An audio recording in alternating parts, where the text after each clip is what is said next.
Rotherham United finally win. Bolton Wanderers suffer another defeat, and Leyton Orient are still without a point.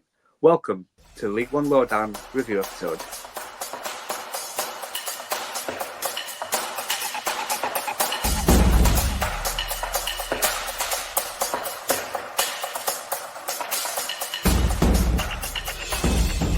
Hello and welcome to the League One Lowdown review episode from the Deck Podcast Network. I am Seb Jones and joined as ever by Jamie Johnson. Both absent last week, but the Wanderers returned. That's it. We're back, aren't we? I mean, I had, I guess, a less exciting trip. I was down in London. You obviously flew across the Atlantic. I come back with an illness, and you didn't somehow. But we're both back now, which is good. I've got a cough sweep by my side just in case.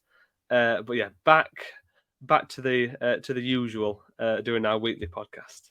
Indeed, usual. Absolutely, lots to talk about. Lots of drama. Few worries at certain different clubs that I'm sure we will come on to. Two clubs that have come up to the division in the summer are actually topping. So that's Stockport and Wrexham. No doubt we'll get onto both of them a little bit later on. But we'll start with the lunchtime kickoff on Saturday, and it's Yorkshire derby between Rotherham and Huddersfield. Two teams with two good managers that have both signed relatively good players over the summer.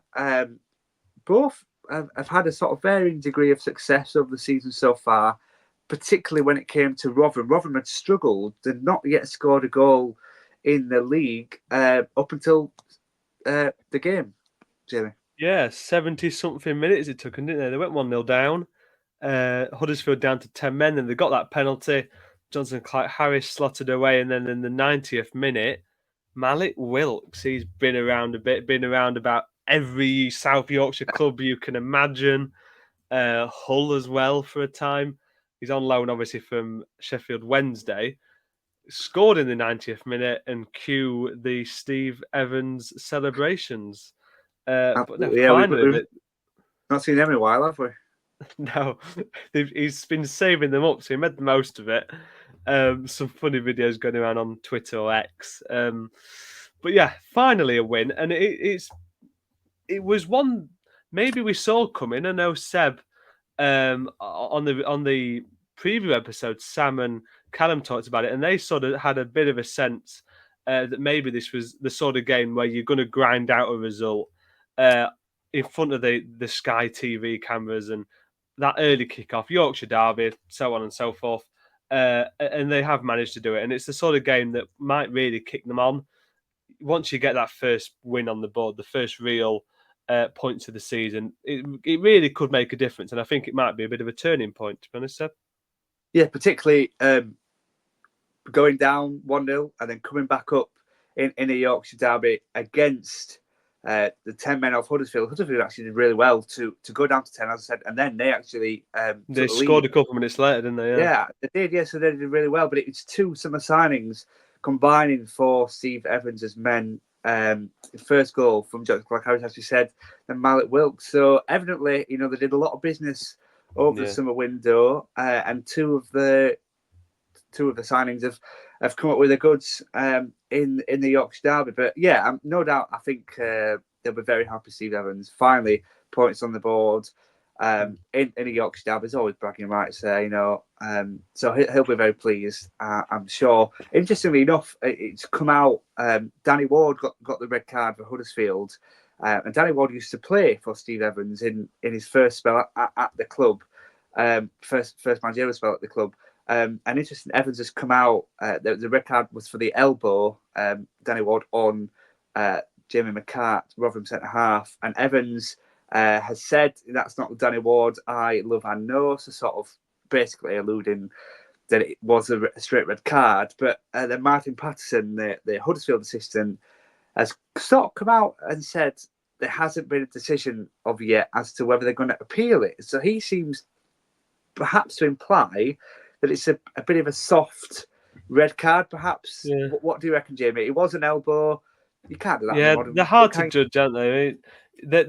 You don't always get a good view of them. I know we had one at Lincoln back end of last season with O'Connor, and you don't see them when you're in the ground because they're usually off the ball, and even when they're on the ball, you're not looking at elbows, are you? And you miss them a lot, and they're always difficult, and it's always sort of 6 of one, half a dozen of the other. But yeah, an elbow, you can't get away with stuff like that, and yeah, it seemed fair to me. But the game itself was quite topsy turvy, and it seemed, looking off the stats, that Rotherham maybe edged it a little bit in terms of shots on target and shots. They were had the better of Huddersfield, and they've got that win. But I think regardless of how it came, regardless of the fact that it's a penalty, a red card, a bit of a up and down game, it didn't matter how that first win came. The fact that they've got it and got it now before the international, like an informal international break for the League One sides, that it's nice to get that first win in what is still very early in the season, only 4 games in.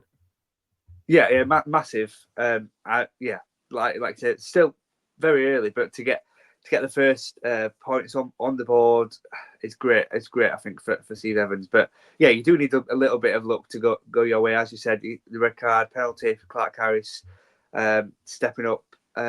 Yeah, you need a bit of luck, particularly in Yorkshire Derby, particularly when you've not got any points on board already. So Rotherham certainly had that. And yeah, it means they're looking slightly healthier in the League One table. We move to another club now whose position perhaps isn't looking so healthy, and that's Bolton Wanderers. So they have been pretty successful the past couple of years, making the playoff places in the League One table. Currently sitting 18th after 4 games, and that comes after defeat to Exeter on Saturday. What do you make to their start of the season, Jamie? It's really confusing, I think, with Bolton, because obviously they did so well last season. Probably should have got automatic promotion, if we're honest. The season before obviously got quite close. And Ian Evatt obviously is an absolutely fantastic manager, and at League One level he's one of the best in the division. But you get to a point where you're a little bit, how many chances do you get? And they've not started the season well at all. Obviously, I mean, we said it with Rotherham how early it is. 18th in the table is only after 4 games, but they've not started well. And when you're in a division that is as competitive as this one is, and has so many good teams as this one does, and you've started poorly, you're immediately on the back foot, and you're a few steps behind those big hitters already. And it's going to be a real challenge, I think, for Ian Evatt and for Bolton. And I think if he doesn't do it this season, is he going to get another chance? I'd be surprised personally. I think he must be the longest serving in the division. At least he's up there in terms of the EFL rankings. I know that. Yeah, he's been there a while. Yeah. I mean, they had a lot of possession in this game, 21 shots, but only 3 on target. So I think that points to the issue for me, in that maybe the problem isn't that they're not curating, but they're just not curating either not enough really good chances, or they're just not putting those chances away. And you look at who they've got up front, then you can't go, well, there's not enough goal scorers in that team, because they've got 2-3 of the best strikers in the division.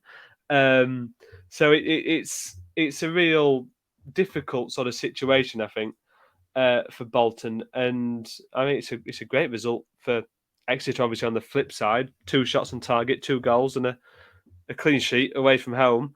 I mean, they lost 7-0 at the Tough Sheets Stadium last season.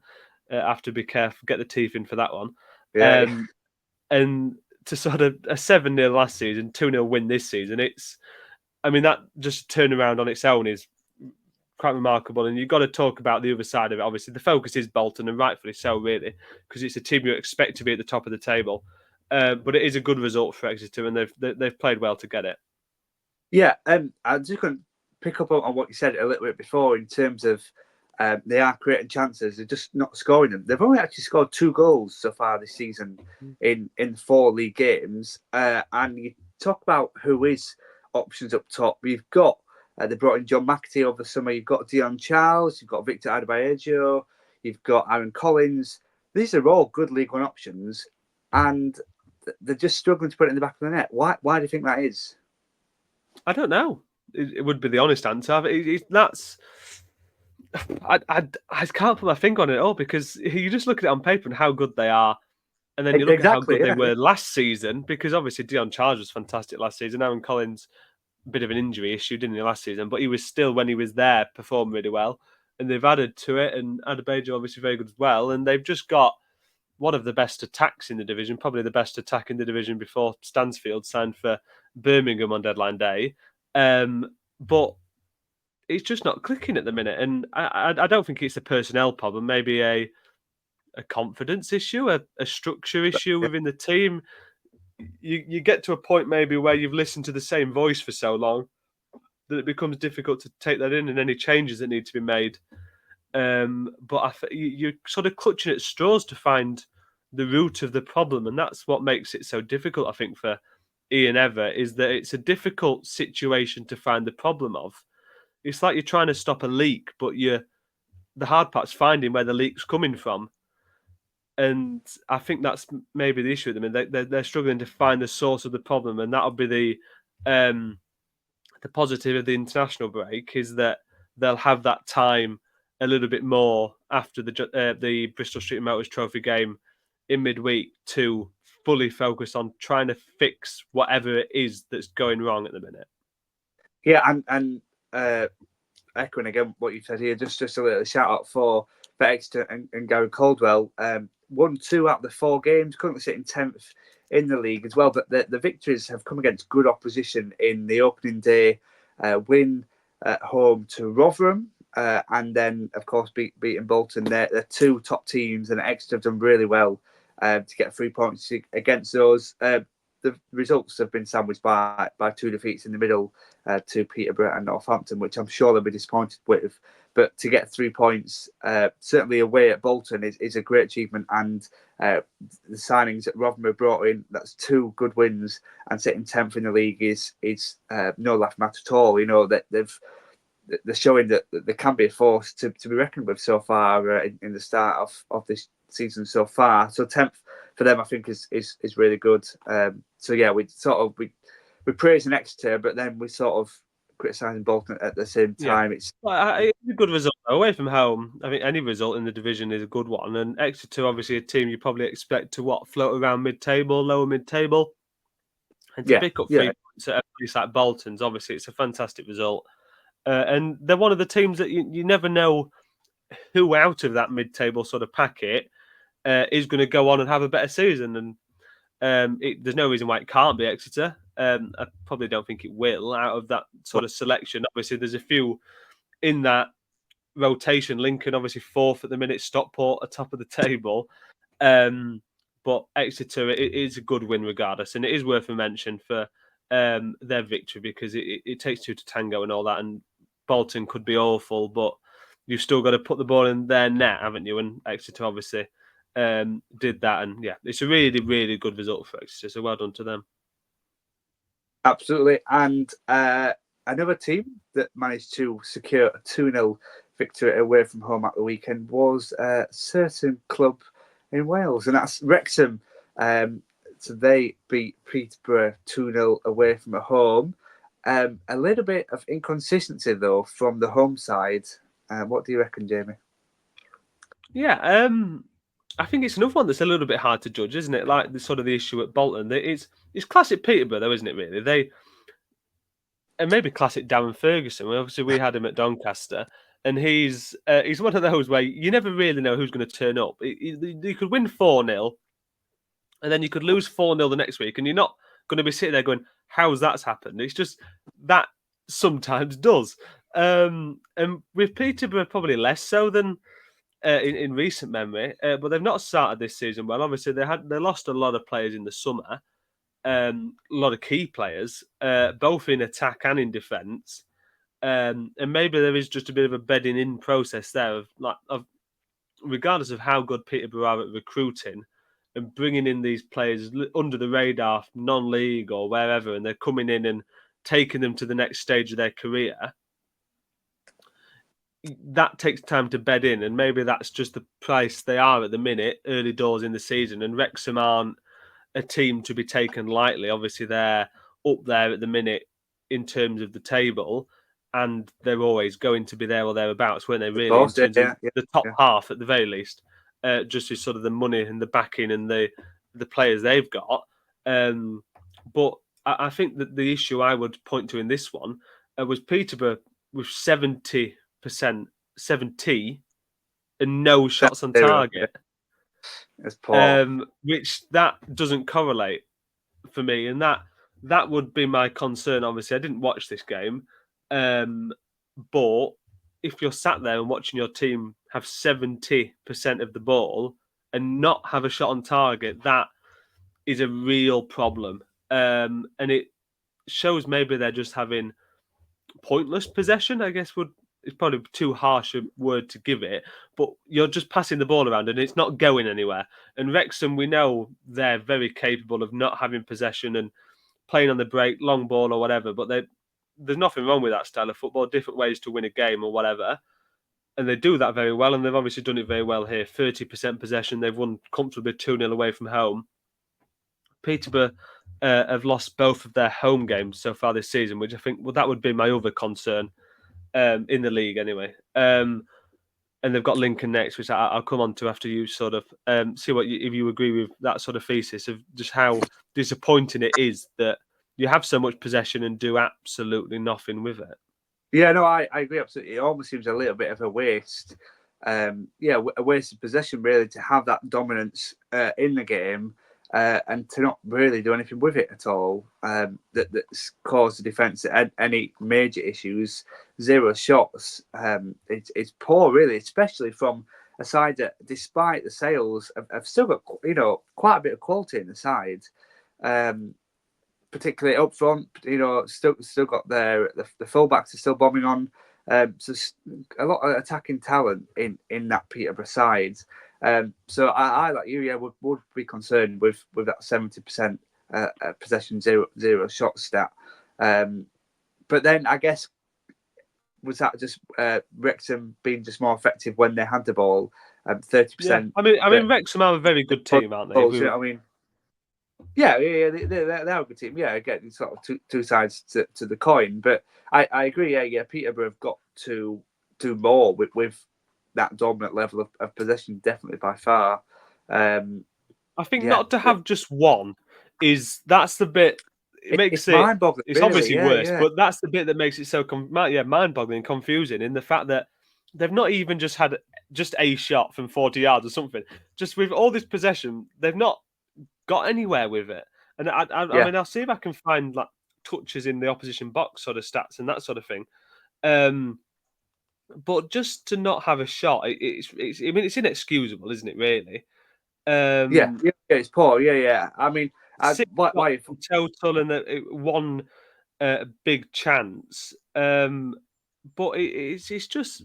I mean, one of the shots was in the 6-yard box. 3 of the 6 shots came inside the box, and they're all off target. So they're getting into the right position, and a pass accuracy of 89%. This all coming from FootMob. But you can pass a team to death if you like, but if you're not at least getting something on target at the end of it, and to only have 6 shots. I mean, Wrexham had 11 with their 30% possession. That's the bit that makes the difference more than anything else. Is there any end product? And in this game for Peterborough, which is not something you can usually say about them, there was absolutely no end product. Well, yeah, absolutely. As for Wrexham, the 2 goals came from Marriott and Cleworth, respectively. That's Marriott's 2nd goal of the season. But a player that caught my eye was George Dobson, the centre midfielder. He's got an 8.4 rating according to FOTMob. 1 assist, 80% passing accuracy, 2 chances, 4 clearances, 6 interceptions, 5 duels won. And they got him on a free from Charlton over the summer. That's got to be one of the signings of the summer, surely. Yeah, he's a very good player, isn't he? He's got that League One, obviously proven, got that League One quality. I mean, it's a very good League One side. I mean, they were probably a League One side last season, if not even the season before when they were in the National League. But they've added to it so well these last couple of seasons. And that midfield, I mean, the midfield 3 of Elliot Lee, Andy Cannon and Dobson, obviously we mentioned. I mean, that The is joke, one of the isn't it, really? better in the division. Yeah, it's a really, really strong midfield. And up top, obviously, Marriott, Palmer, they've got such options. Mullin, Fletcher coming on, that they've got such a in-depth squad, and they're going to be challenging.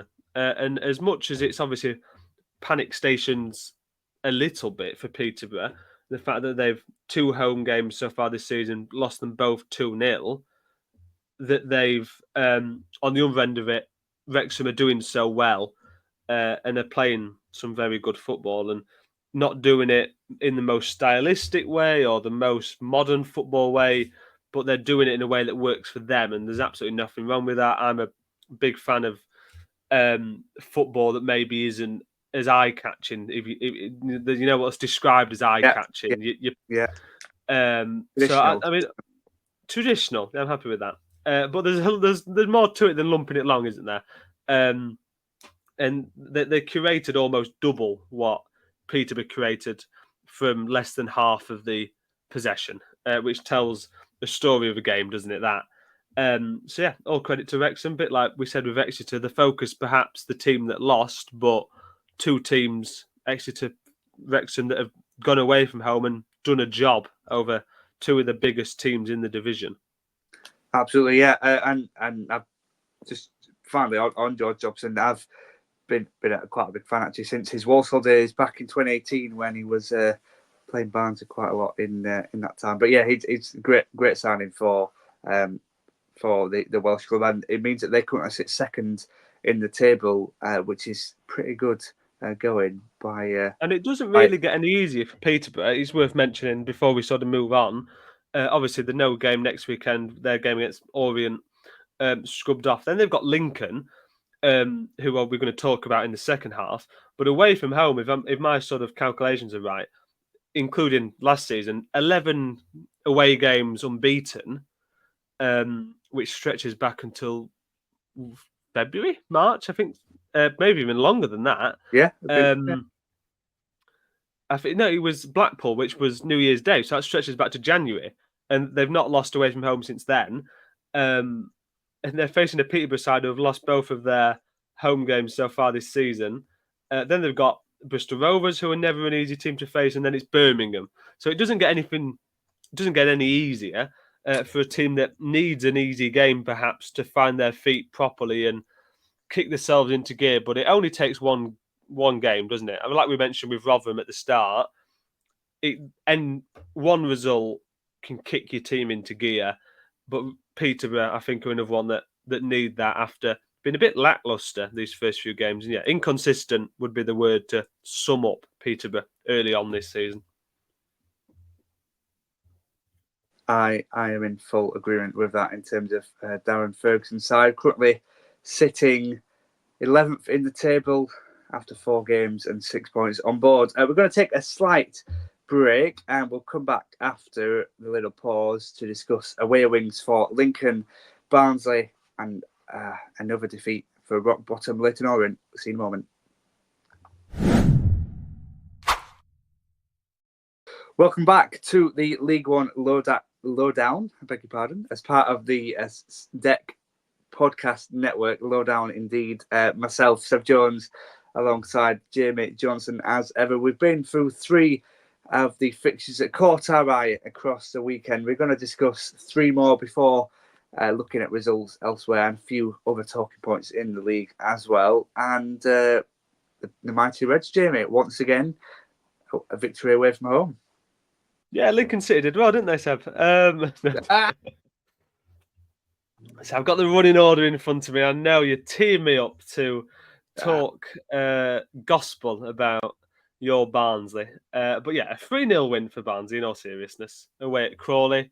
I was delighted, just like you, because for a different reason, though. Adam Phillips was in my fantasy team and got me a couple of goals, so I was chuffed a bit with that. I was really happy with that pick. I nearly got talked out of it, but I went for it, and I was very happy with his 2 goals, all in the first half. So he had a couple, and Donovan Pines had the other one.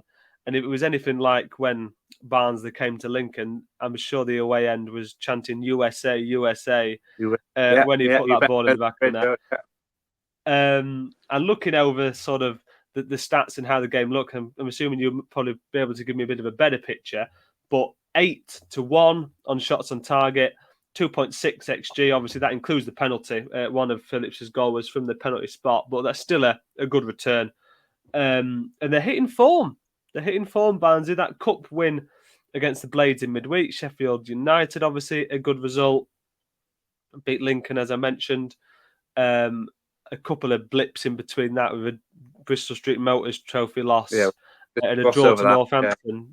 Yeah, we ignore that one. And the draw to Northampton, but that cup win in midweek and then this win, a Crawley team that on paper you'd say, yes, we'll beat them 3-0 away from home, but obviously started the season very well, as we talked about at the time.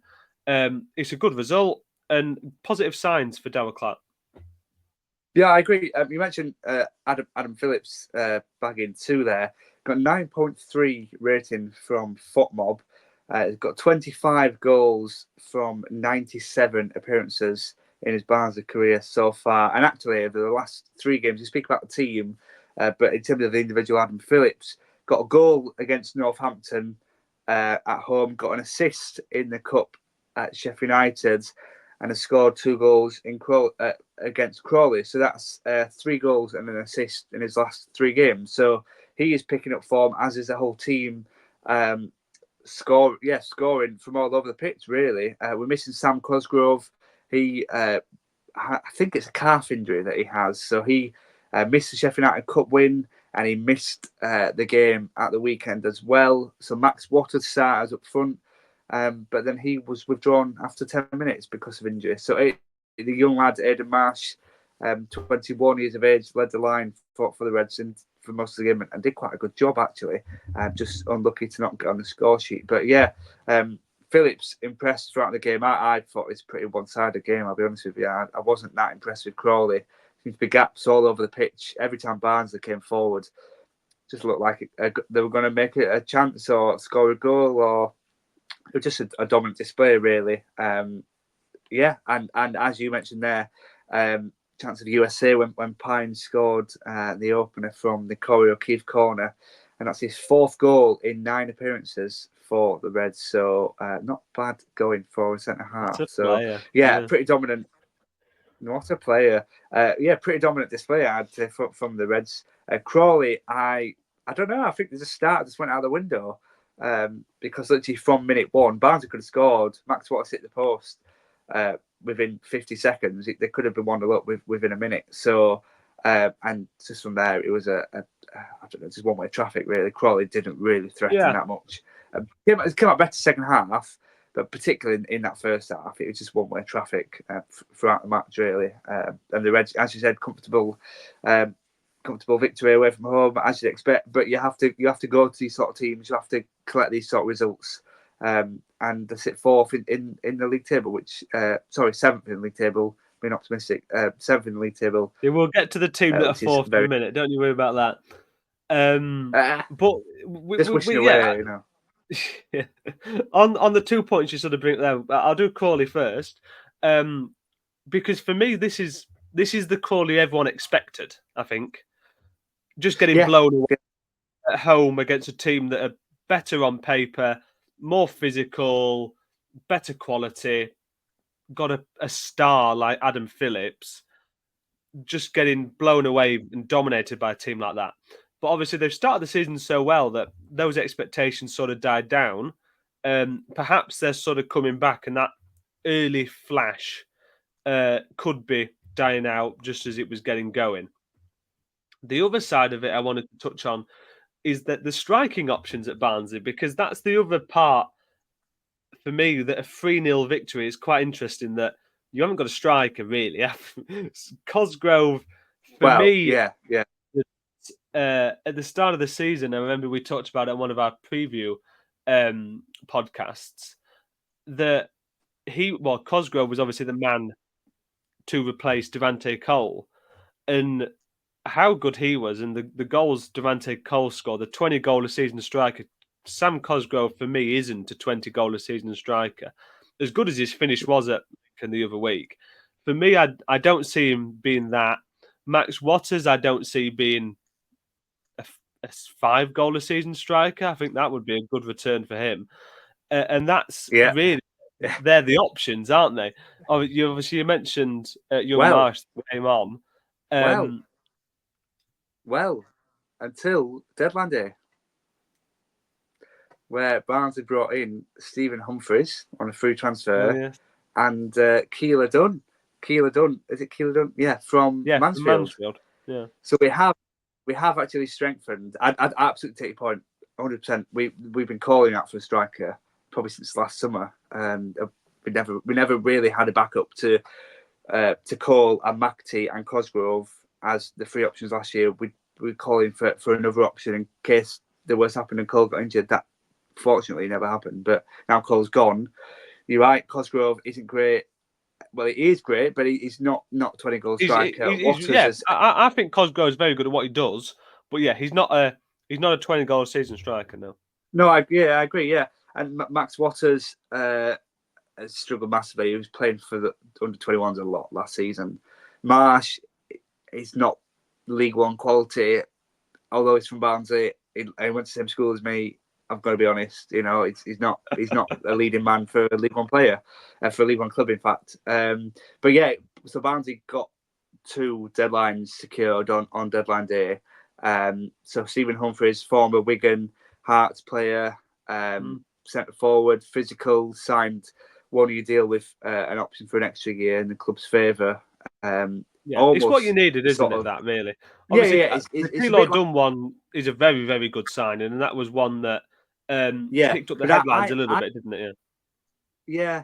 For me, I'm not sure if he's quite a striker, Keeler Dunn. No, I don't know if he's quite a player. I don't get wrong. Attacking midfielder. He's a great player. Probably where he's best. Yeah, but I don't know if we need that. I don't know if we need that sort of player. Do you know, we've got Adam Phillips, we've got Luke Connor that can push forward.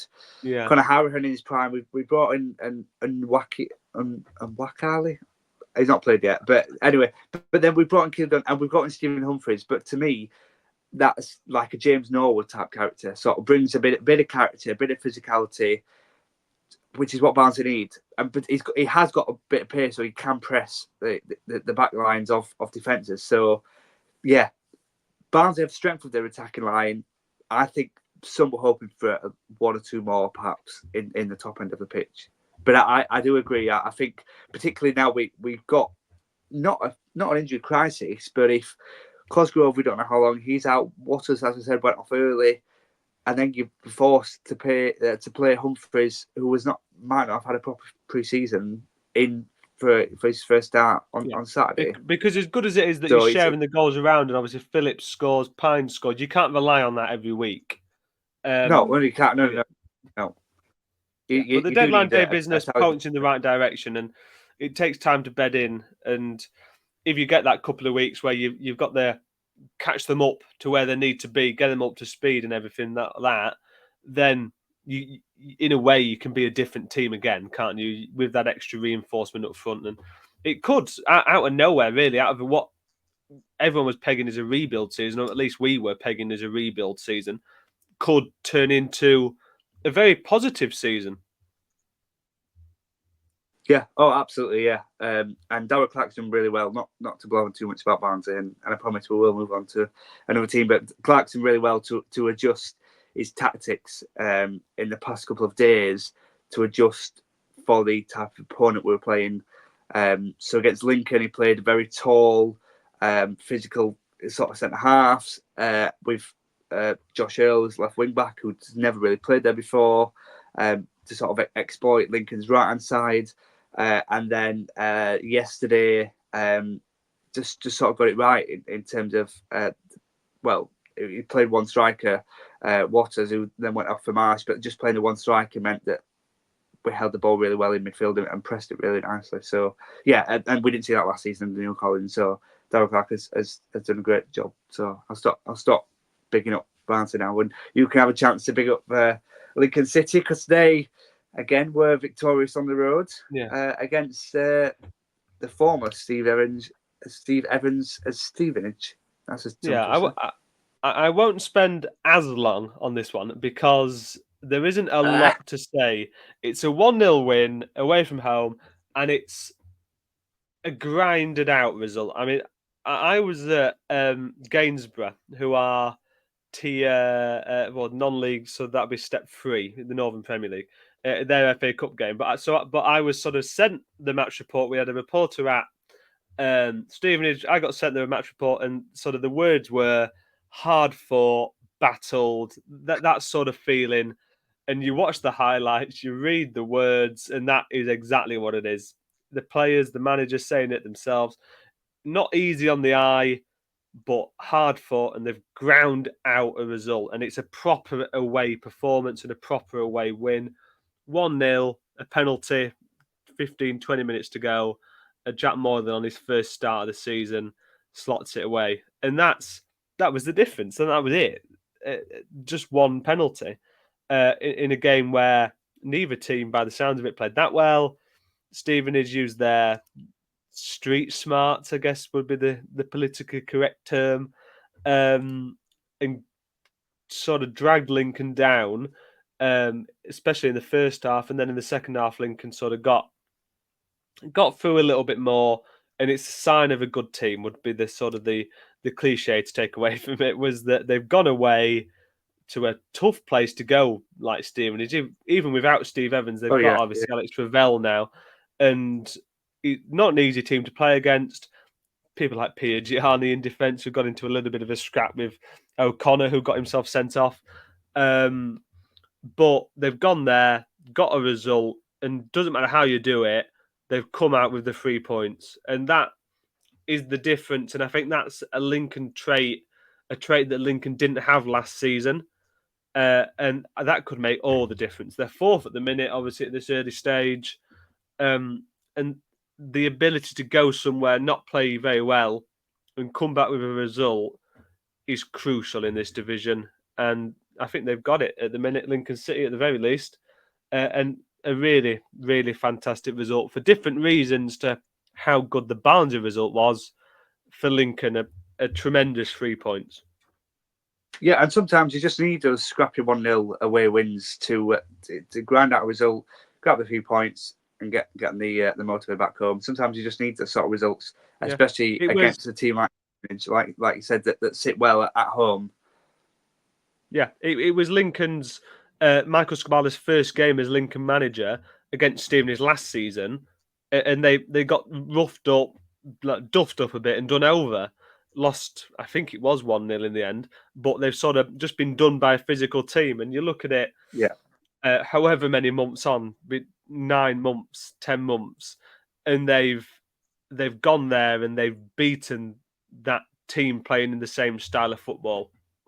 And it shows that progression that they've gone on, and it shows where they are now, and the sort of the points they can pick up now without playing well is something maybe they couldn't do in the start of Michael Scabala's tenure. So yeah, really positive signs for Lincoln, and they've got a good thing going at the minute, I think.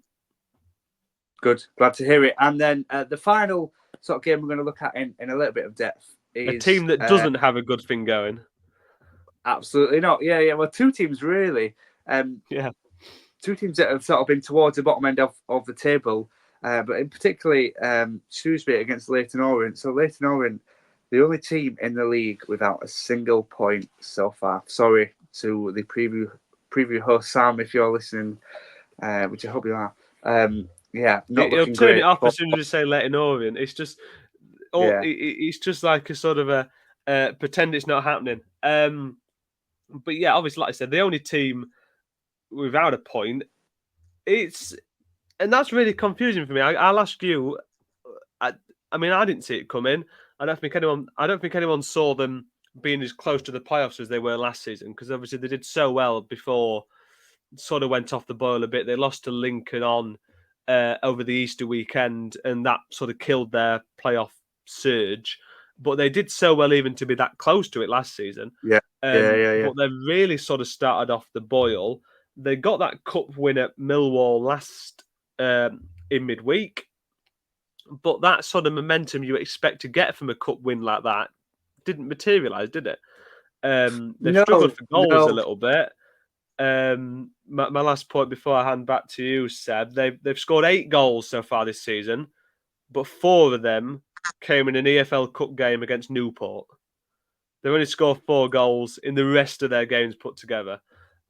So not looking sharp and optimistic for Leyton Orient. No. It's a huge concern, I think, for Leyton. As you said, did so well last year. Pippin sort of not quite making it in the end, but pipping towards that playoff spot. And then to start this season off, not how they wanted to at all. 4 consecutive defeats for Richard Welland's sides. That is a concern. Only scoring 8 and 4 of those being in the League Cup. They've got a couple of good loanees in the squad. Maybe they've just sort of, I don't know, gone youth over experience. Maybe perhaps too much. It's a hard one. It's a hard one to really. Well, that strike force. I mean, they've got Charlie Kellman on loan from QPR. He's 22. Jamie Donnelly on loan from Spurs. He's 19, and Oliver O'Neill, who's not on loan but 21, and that's 3 of their more primary attackers, at least at the minute. Yeah. They're all around 20. And as good as it is to have a sprinkling of that, you can't be relying on that. No, you can't be doing that at all. I'm not really sure. To me, I think Rich Wellens is a little bit distracted by a certain job at Bloomfield Road. Really? And I think he could jump. I mean, last time, who knows? Who goes to show we don't really know what we're about. But last time we said, it's too early. Don't say that. Don't talk about that part. No, okay. Last time we went together, we are experts in everything. We spoke about the Blackpool manager. Like, I know. We looked. We were going too early to sack someone to it, and then by the time we pressed post, he'd been sacked, and it. Gone. Yeah. So, but I do genuinely think that Wellens is not that he's fully distracted, but I think he's going to take this opportunity with Leyton Orient's poor start, with Blackpool needing a manager, and I think he's going to go to Bloomfield Road. Wow. I think that's Blackpool. A bold prediction. It's a bit of a bold one, but I can definitely see it happening, and I can see the match there. Blackpool. Wellens was one of the first, not the first, but sort of was one of a few names being talked around. Richard Keogh's got the job on a temporary basis at the minute. Whether Blackpool fans quite want him as a full-time manager, I don't think that is the case. But I can definitely see a manager, a head coach like Richard Wellens going to Blackpool and sort of seizing the opportunity that Leyton Orient have started poor, rather than staying and fighting to climb the back of the table. I can see him jumping ship and going to Blackpool. So for me, I think he's part of this. That doesn't excuse for the poor performances and the poor results, but I can definitely see him taking advantage of the poor start, which ultimately is down to him. Yeah, it's interesting. I think I'm not too sure on that, to be honest. I wouldn't be shocked, because Richard Wellens is a very good League One manager. Yeah. And exactly. Yeah. Blackpool are a bigger club than Leyton Orient. Yeah. They're a club who, obviously, in the Championship a couple of seasons ago, they're a former Premier League side. They're a team that should be higher up than they are. And it would be a step up for Richard Wellens. So I could see it happening. For me, I think it could be worth sticking at Leyton Orient, at least for the time being. He's got himself worthy and deserving of a bit more time and a bit more trust at Leyton Orient, if there is anybody who's sort of getting a bit trigger happy. Obviously, he got his new contract in the summer, so he won't be going anywhere anytime soon.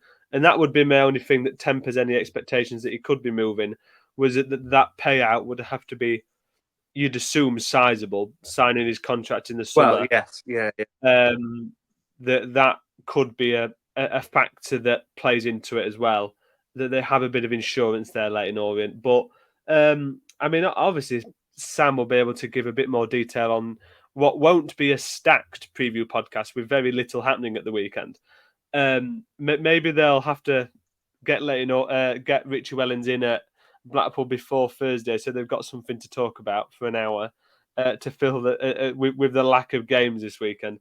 But what I was going to say about this performance, Tom Bloxham's goals, 82nd minute and 95th minute. Obviously, it was 1-0 at the time the first one went in.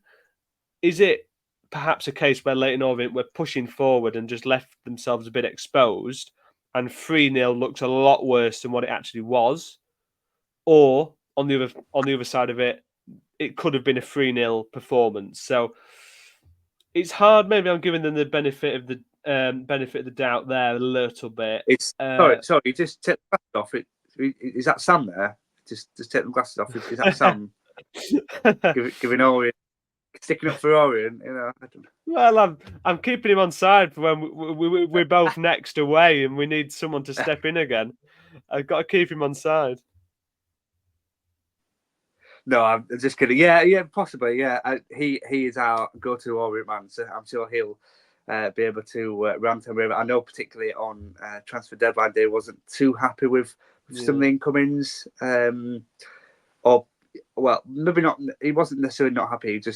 I think they just came in later than he wanted, and particularly wasn't happy with the result on Saturday as well. So yeah, Orient yet to get a point on board so far this season. So a bit of a concern. Elsewhere, Stockport County, who would have thought this, remain top out of the table, despite only drawing to Mansfield. So that's two of the promoted sides in Stockport and Wrexham in first and second at the moment. Last minute limbs as Birmingham City, who of course spent quite a bit of cash on Stansfield on deadline day as they beat Wigan. Blackpool back-to-back draws with a point at home to Wickham. Bristol Rovers beat Cambridge. Reading victorious against Charlton, while it was honours even between Northampton and Burton Albion. I think that more or less wraps it up, I think, doesn't it, Jamie? That's it. I mean, there's some interesting games to pick out. I mean, if you've not seen it, if anyone hasn't seen it, the celebrations for that Birmingham goal. I mean, 4 games into the season, but when that goal went in, the place erupts. St Andrews absolutely erupts, and as much as I'm, jealous is probably the word, but a bit sort of downtrodden that Birmingham has spent so much money and can spend so much money. I mean, they've spent 15 million. Plus 5 million in add-ons reportedly for Jay Stansfield, plus a 20% sell-on clause. Yeah. Liverpool, obviously Premier League, spent less than that on Chiesa from Juventus. So just that in itself sort of blows my mind a little bit. But regardless of all of that, watching the Birmingham fans celebrate that last-minute winner, it's still fantastic to see that. Nathan Jones was absolutely furious as his side's loss at Reading. One of his classic defeated post-match interviews there. And Stockport County were the other thing I'd pick out of just how well they're doing. A draw, still top of the table. Yeah, I agree. Yeah. They're doing so well, and they've recruited really well. They've got Norwood in towards the back end of the window from obviously Sheffield United. They've recruited really well over the summer. Yeah, superb signing. And they've recruited well, kept it together, that core, and are really impressing and taking people and teams by surprise early on this season. They're doing really well, and all credit to them as they remain top of the tree.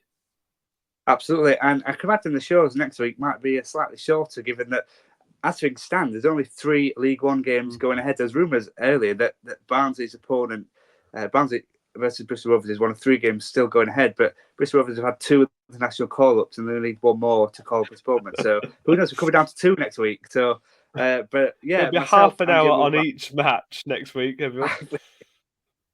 Yeah, proper in-depth analysis on that one. Thank you for listening or watching on YouTube. If you have been doing so, remember to give us a like, subscribe, give us a 5-star rating as well on whichever platform you are listening / watching us on. Sam will be back alongside Callum to preview next weekend's action. Of course, there's only 3 games, but best of luck, boys, for stretching that one out. Me and Jamie will be back next week for another review episode on the Deck League One Lowdown. We'll see you then.